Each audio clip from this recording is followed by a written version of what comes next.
प्यारे बच्चों, कोविड-19 के कारण आप सभी अपने अपने घरों में रहकर ही अपनी पढ़ाई कर रहे हैं। ऐसे समय में आप अपनी पढ़ाई को रोचक तरीके से सीख समझ सकें, इसके लिए झारखंड सरकार द्वारा प्रस्तुत किया जा रहा है हमारा दूरदर्शन हमारा विद्यालय कार्यक्रम। इसके माध्यम से आप प्रत्येक दिन सोमवार से शुक्रवार तक पूर्वाह्न 10 से 12 तथा अपराह्न 1 से 2 बजे तक अपनी अपनी कक्षाओं के अनुरूप कार्यक्रम देख सकेंगे। अब पढ़ाई नहीं रुकेगी। स्कूली शिक्षा एवं साक्षरता विभाग झारखंड।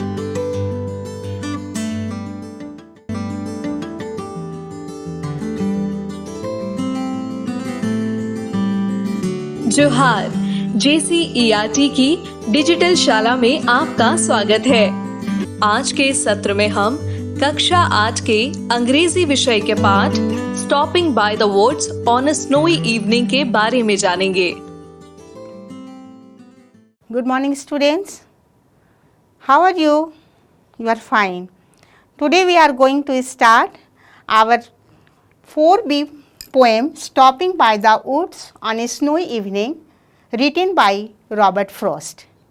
बच्चों, रॉबर्ट फ्रोस्ट जो पोएम लिखे हैं stopping by the woods on a snowy evening, ये विलेज लाइफ और नेचर पर डिपेंड करता है और उन्होंने जितनी भी अपनी रचनाएं लिखी है वो सभी नेचर पर है, इसलिए उनको हम नेचर पोएट कहते हैं। आज हम लोग रॉबर्ट फ्रोस्ट के बारे में इतना जानेंगे कि रॉबर्ट फ्रोस्ट एक अमेरिकन पोएट थे जिनका जन्म 1874 में हुआ था और उनकी मृत्यु 1963 में हुई। इस पोएम के अलावा उन्होंने और भी फेमस कुछ पोएम लिखे हैं, जैसे द रोड नॉट टेकन और फ्रॉस्ट एंड आइस, जिसके बारे में हम लोग आगे क्लास में पढ़ेंगे। आज हम लोग स्टार्ट करते हैं इस पोएम से, जिसमें उन्होंने बताया है कि किस तरीके से वो एक छोटे से लैंड में, जिसको कि वुड्स कहते हैं, वहाँ रुके हैं और वो शाम का समय है और उनके अंदर किस तरह का फीलिंग आता है, उसके बारे में इस पोएम में हम लोग पढ़ेंगे। ठीक है ना बच्चों? अब हम लोग पोएम स्टार्ट करते हैं। फर्स्ट स्टांजा है, whose woods there are I think I know, his house is in the village though, he will not see me stopping here to watch his woods fill up with snow. Woods कहते हैं एक छोटे से land जहाँ पर कि बहुत घने पेड़ हो, इसको हम वुड्स कहते हैं। Whose woods there are I think I know. कवि कहता है कि ये जंगल किसका है, ये वुड्स यानी जंगल भी इसको कहते हैं, छोटे से लैंड है, वह किसका है मैं सोचता हूँ कि मैं जानता हूँ। उसका घर, his house is in the village दो, हालांकि उसका घर जो है वो कहाँ है, गांव में है। उसके आसपास के इलाके में कोई गांव है जहाँ की उसका घर है उस मालिक का, जिसका कि ये वुड्स है। He will not see me stopping here, चूँकि वह जो है गांव में रहता है इसलिए वह मुझे यहाँ रुकते हुए नहीं देखेगा। He will not see me stopping here to watch his woods fill up with snow. यहाँ पर जो हम देख रहे हैं कि उसके जो वुड्स है, उसके जो एरिया है वो पूरा बर्फ़ से जो है वो भर रहा है, धीरे धीरे वहाँ बर्फ़ गिर रहा है। ये सीन है कि बर्फ़ गिर रहा है उस जगह में और वह बहुत अच्छा लग रहा है देखने में कवि को, और वहाँ वह रुक गया है इस सीन को देखने के लिए। तो इसलिए वह कह रहा है कि he will not see me stopping here to watch his woods fill up with snow, यानी वह चूँकि गांव में है, यहाँ पर नहीं है, इसलिए मैं जब उस एरिया पर रुका हुआ हूँ और देख रहा हूँ बर्फ़ को गिरते हुए, तो वो मुझे यहाँ पर नहीं देखेगा क्योंकि वह गांव में रहता है। हाँ, तो बच्चों इस फर्स्ट पैराग्राफ में हमने कौन कौन से नए शब्द देखे? वुड्स यानी वृक्षों से भरा हुआ एक भूक्षेत्र, स्नो यानी बर्फ, वॉच मतलब एक टक से देखना, फिलअप यानी भर जाना। ये 4 शब्द जो है वो हम लोगों ने इसमें देखा कि जो नए शब्द थे उसके बारे में हम लोग जान गए। अब हम लोग इसके बारे में सेकंड पैराग्राफ देखेंगे कि सेकंड पैराग्राफ में पोएट ने क्या कहा है। Second stanza, my little horse must think it queer to stop without a farm house near, between the woods and frozen lake, the darkest evening of the year. My little horse must think it queer. Queer means अजीब. To stop without a farmhouse near, between यानी बीच में, frozen यानी बर्फ से जमा हुआ, lake कहते हैं झील को, डार्केस्ट यानी सबसे अधिक अंधेरी रात, शाम। अब हम लोग समझते हैं इसको। My little horse must think it queer. Poet कहता है कि मैं अकेले नहीं हूँ, पोएट के साथ साथ उसका एक घोड़ा भी है, छोटा घोड़ा जिसको हम लोग पॉनी भी कहते हैं। वो सोचता होगा, मस्ट थिंक इट क्वियर, वह सोचता होगा क्या अजीब बात है। क्वियर माने स्ट्रेंज, अजीब। क्या अजीब बात है कि मेरे माल to stop without a farm house near, यहाँ तो रुकने के लिए कोई फार्म हाउस नहीं है, कुछ जगह भी नहीं है जहाँ हम लोग रुक सकते हैं, वहाँ ये क्यों ठहरे हुए हैं। To stop without a farm house near, between the woods, वहाँ कैसा जगह है वो जगह जो है जंगल और फ्रोजन लेक के बीच में है। फ्रोजन लेक यानी वो झील जो पूरा ठंड से, वो बर्फ़ से जमी हुई है वहाँ पे, और वह समय क्या है, darkest evening of the year, शाम का समय है। और वो भी शाम का कौन सा समय, डार्केस्ट इवनिंग। यहाँ पर ये डार्केस्ट इवनिंग ये बता रहा है कि साल का वो दिन होता है जिस समय में रात सबसे लंबी होती है, और संभवतः वो दिन उनका इशारा है 22 दिसंबर की ओर, जिस दिन की क्या होता है कि साल भर में 22 दिसंबर का जो दिन होता है वो सबसे अधिक रात उसमें लंबी होती है और दिन उसमें सबसे छोटा होता है। तो संभवतः यहाँ पर darkest evening of the year का मतलब है कि दिसंबर का वो दिन जिस दिन में सबसे लंबी रात होती है।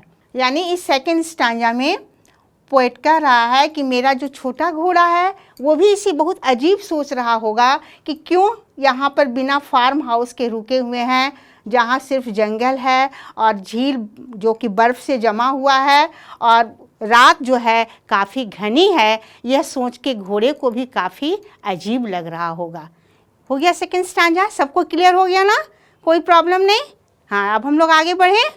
थर्ड स्टांजा है, ही gives his harness bells a shake to ask if there is some mistake. The only other sounds the sweep of easy wind and downy flake. इस पूरे पैराग्राफ में हार्नेस कहते हैं जो घोड़े के गले में जो पट्टा बंधा होता है ना, उसे हम हार्नेस कहते हैं।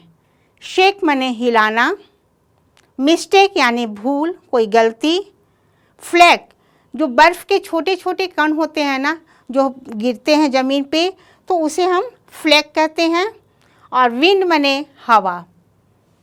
अब क्या बताया गया है कि he gives his harness bell से शेक, यहाँ ही आया है घोड़े के लिए। घोड़ा क्या कर रहा है, अपने गले में जो पट्टा बंधा हुआ है ना उसको ऐसे ऐसे हिला रहा है, और हिला के पूछ रहा है कि अपने मालिक से कि मालिक क्या कोई गलती हो गई है। He gives his harness bells a shake to ask if there is some mistake. क्या ऐसी कोई गलती हो गई है कि आप यहाँ रुके हुए हैं। The only other sounds the sweep of easy wind and downy flake. उस स्थान पे क्या आवाज़ कर रहा है, एक घोड़े के उस हार्नेस बेल की आवाज़ है, और उसके अलावे और जो दूसरा साउंड है वो वहाँ जो मंद मंद हवा बह रही है ना, तो हवा के बहने से एक सरसराहट की आवाज़ होती है, एक वो आवाज़ है। और डाउनी फ्लैक मतलब जो बर्फ़ गिर रहा है ना, उस बर्फ़ के छोटे छोटे जो परत गिर रहे हैं उसकी आवाज़ है, हवा की सरसराहट की आवाज़ है। और उसके अलावा घोड़े के जो गले में जो पट्टा बंधा हुआ है उसमें एक घंटी बंधी होती है, वह घंटी आवाज़ करके वह पूछ रहा है अपने मालिक से कि क्या कोई गलती हो गई है कि आप ऐसे स्थान पे रुके हुए हैं। ठीक है, कोई दिक्कत, सबको समझ में आई। अब हम बढ़ते हैं अपने 4th स्टांजा की ओर। The woods are lovely, dark and deep, but I have promises to keep, and miles to go before I sleep, and miles to go before I sleep. बच्चों, ये जो 4 पंक्तियाँ हैं ना, वो काफ़ी इम्पोर्टेंट है। ये पंक्तियाँ प्रायः एग्ज़ाम में पूछी जाती हैं। यहाँ कहा गया है the woods are lovely, dark and deep. Lovely माने प्यारा, डार्क माने घना, अंधेरा, डीप माने भी होता है बहुत गहरा। But I have promises to keep, लेकिन हमारे क्या हैं, कुछ वादे हैं, कुछ हमारा किसी को हम वचन दिए हुए हैं, उसे हमें क्या करना है, पूरा करना है। And miles to go before I sleep, and miles to go before I sleep. कब पूरा करना है? इसके पहले, हमें सोने जाने से पहले बहुत दूर तक जाना है। And miles to go before I sleep, इस लाइन को 2 बार कहा गया है। इसके पीछे एक मकसद है, इसके पीछे मकसद है कि हमें अभी बहुत मंजिल तय करने हैं, इसीलिए अभी हमें यहाँ रुकना नहीं है। बच्चों, ये जो पंक्तियाँ हैं ना, इससे कवि बहुत एक गूढ़ मैसेज हमें दे रहा है। मैसेज ये है जो हमारी ज़िंदगी के यथार्थ से जुड़ा है। हमारी ज़िंदगी में हमें बहुत सारे लायबिलिटी पूरे करने होते हैं। हमें अपने प्रति, अपने परिवार के प्रति, समाज के प्रति, अपने राष्ट्र के प्रति बहुत सारी जिम्मेदारियां निभानी होती है। लेकिन क्या होता है कि हम क्षणिक आकर्षण में आके उसको भूल जाते हैं और हम उस कहीं ना कहीं अपने आप को खो देते हैं। इन पंक्तियों के द्वारा ये मैसेज दिया जा रहा है कि इन क्षणिक खुशी में, क्षणिक आकर्षण में हमें अपने मेन मकसद से भटकना नहीं चाहिए। हमारे सामने जो हमारा उत्तरदायित्व है, हमें उन पर भी फोकस करना चाहिए, हमें उनको भी पूरा करने का कोशिश करना चाहिए। इसलिए ये पंक्ति जो है ये प्रायः एग्ज़ाम में पूछे जाते हैं और ये हमें एक बहुत ही इम्पॉर्टेंट मैसेज देता है कि हमें जो ये ज़िंदगी मिली है इसमें हमें बहुत सारे कर्म करने होते हैं, बहुत सारे कर्तव्य निभाने होते हैं और उन कर्तव्यों को पूरा करना ही हमारा प्रायोरिटी होना चाहिए। हमें इसके बीच में बहुत सारी ऐसी चीज़ें आती हैं जो हमें अपने कर्तव्य से विमुख कर सकती हैं, लेकिन हमें वह नहीं होना है। हमें अपने मेन मंजिल की ओर अपना ध्यान रखना है। इसलिए लास्ट में कहा गया है and miles to go before I sleep, and miles to go before I sleep.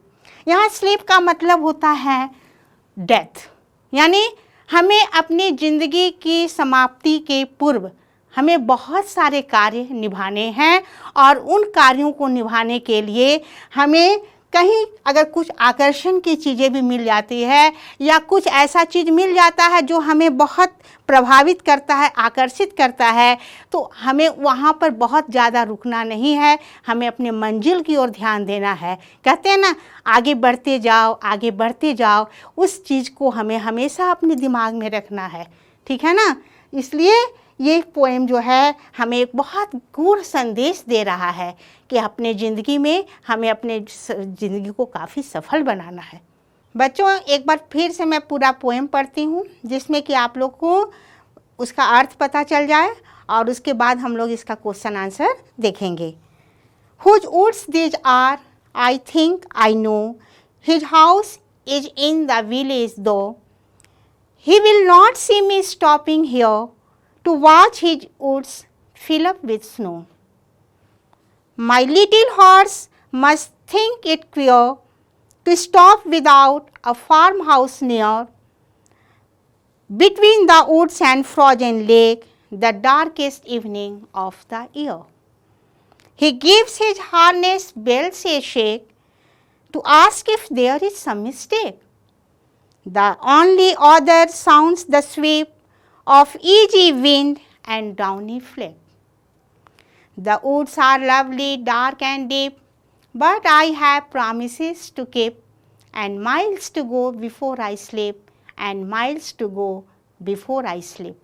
तो फर्स्ट स्टांजा में कवि ने बताया कि वो कहाँ ही वो ठहरे हुए हैं एक ऐसे स्थान पर जहाँ पर कि क्या है, घने पेड़ हैं और उसे पता है कि इस स्थान का जो मालिक है वो नज़दीक के गांव में रहता है, इसलिए वहाँ रुकते हुए वह उसको नहीं देख सकता है।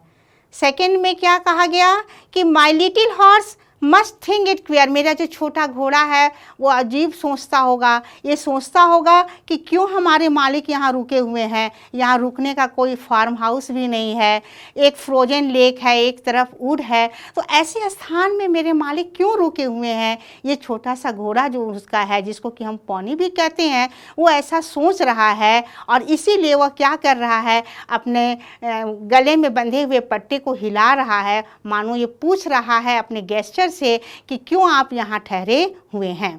और वहाँ पर क्या है, आवाज़ किस चीज़ की है, सिर्फ हार्नेस की आवाज़ है, यानी घोड़े के गले में जो पट्टे में घुंघरू बंधा हुआ उसकी आवाज़ है, और उसके अलावे जो आवाज़ आ रही है वो हवा की और बर्फ़ के गिरने की आवाज़ है। इसके अलावे वहाँ कोई भी आवाज़ नहीं है। और अंत में कवि कहता है कि woods are lovely dark and deep, मतलब ये जो वुड्स है वह बहुत प्यारा दिख रहा है, बहुत अच्छा लग रहा है, वहाँ रुकने का मन कर रहा है, लेकिन कभी वहाँ रुकना नहीं चाहता है। क्यों नहीं रुकना चाहता है? क्योंकि but I have promises to keep and miles to go before I sleep and miles to go before I sleep, मतलब हमें बहुत सारे कार्य करने हैं, बहुत सारे वादे पूरे करने हैं, हमें अपने अंतिम क्षण के पहले, अपनी ज़िंदगी के समाप्त होने के पहले हमें बहुत सारे दायित्व निभाने हैं, इसलिए हम यहाँ नहीं रुक सकते हैं, हमें अपने कर्तव्य का ध्यान रखना है और ज़िंदगी में आगे बढ़ते जाना है। ठीक है बच्चों, अब हम लोग बढ़ते हैं अपने क्वेश्चन आंसर सेक्शन की ओर। फर्स्ट क्वेश्चन है, where and when did the rider stop. Rider यहाँ किसके लिए आया है? यहाँ पोएट के लिए आया है कि पोएट कहाँ और कब रुका। आंसर होगा the rider stopped in the wood on a snowy evening. Rider wood यानी एक छोटे से एरिया जहाँ पर पेड़ पौधे, बहुत सारे पेड़ पौधे उगे हुए थे, वहीं पे रुका। कब? ऑन ए स्नोई इवनिंग, माने बर्फीली शाम के समय था। सेकेंड क्वेश्चन है, डिस्क्राइब द प्लेस। उस स्थान की व्याख्या कीजिए, उस स्थान के बारे में बताइए। It was a lovely dark and deep would. वह स्थान बहुत ही आकर्षक, प्यारा, घना और डीप माने सघन, बहुत जंगल जैसा था। Why did the rider stop there. Third question का आंसर होगा the rider was attracted by its beauty so he stop there. यानी जो राइडर, जो पोएट था, उस स्थान की सुंदरता से बहुत अधिक आकर्षित हो गया था, इसलिए वो वहाँ पे रुका। फोर्थ क्वेश्चन है, why did the horse shake the bell. घोड़े ने अपनी घंटी या घुंघरू जो उसके पट्टे में बंधी हुई थी वह क्यों बजाई। The horse shake the bell, हिलाया या बजाया।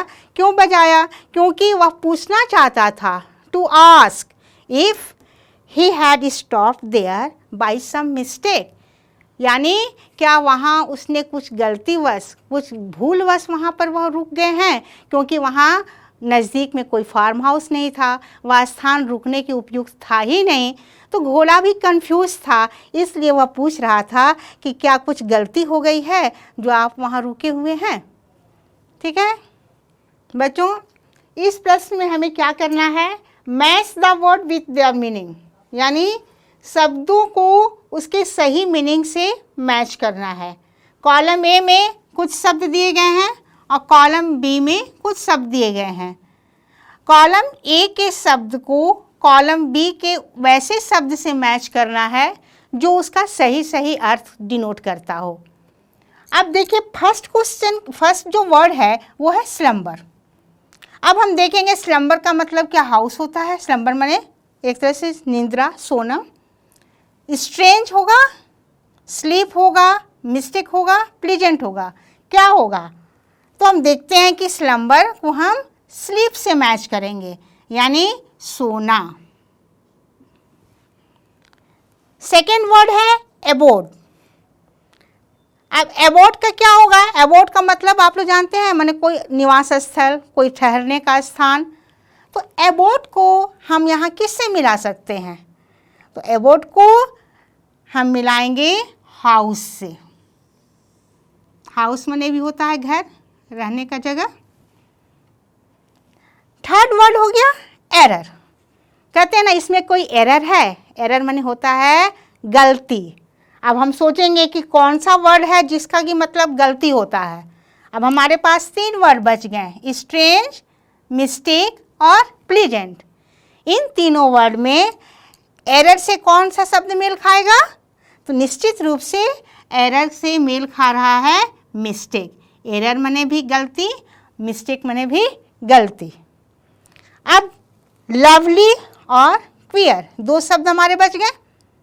लवली माने प्यारा, और यहाँ हमारा शब्द है प्लीजेंट। प्लीजेंट माने भी बहुत अधिक प्यारा, मनमोहक। तो ये लवली को हम किससे मिलाएंगे?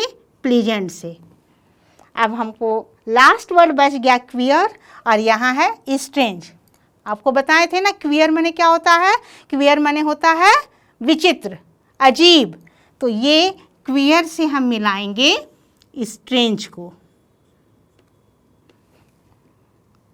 तो इस तरीके से हमने 5 ये वर्ड के नए मीनिंग देखे। स्लम्बर यानी स्लीप, एबोर्ड यानी हाउस, एरर यानी मिस्टेक, लवली यानी प्लीजेंट और क्वियर यानी स्ट्रेंज। क्लियर हुआ सबको? ओके। यहाँ हमें क्या करना है कि answer the following question with reference to context. Reference to context का मतलब होता है ये जो हमें पंक्तियाँ दी गई है इसी के आधार पर हमें प्रश्नों का उत्तर देना है। ये पंक्तियाँ हैं, the woods are lovely, dark and deep, but I have promises to keep, and miles to go before I sleep, and miles to go before I sleep।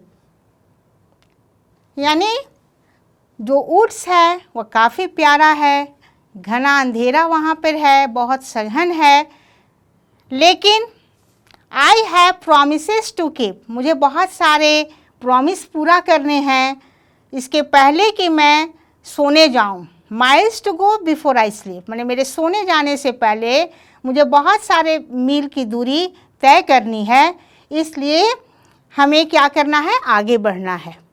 अब इसी आधार पर हमको इन प्रश्नों का उत्तर देना है। फर्स्ट क्वेश्चन है, where do you think the rider is going? आप क्या समझते हैं कि राइडर जो घोड़े पर जो सवार है वो कहाँ जा रहा है? तो इसके आधार पर हम आंसर देंगे, the rider is going far away from the woods. जो राइडर है वो उस जंगल से, उस वुड से काफ़ी दूर जा रहा है, उसको बहुत दूर जाना है। सेकेंड क्वेश्चन है, why can't the rider enjoy the beauty of woods for a long time?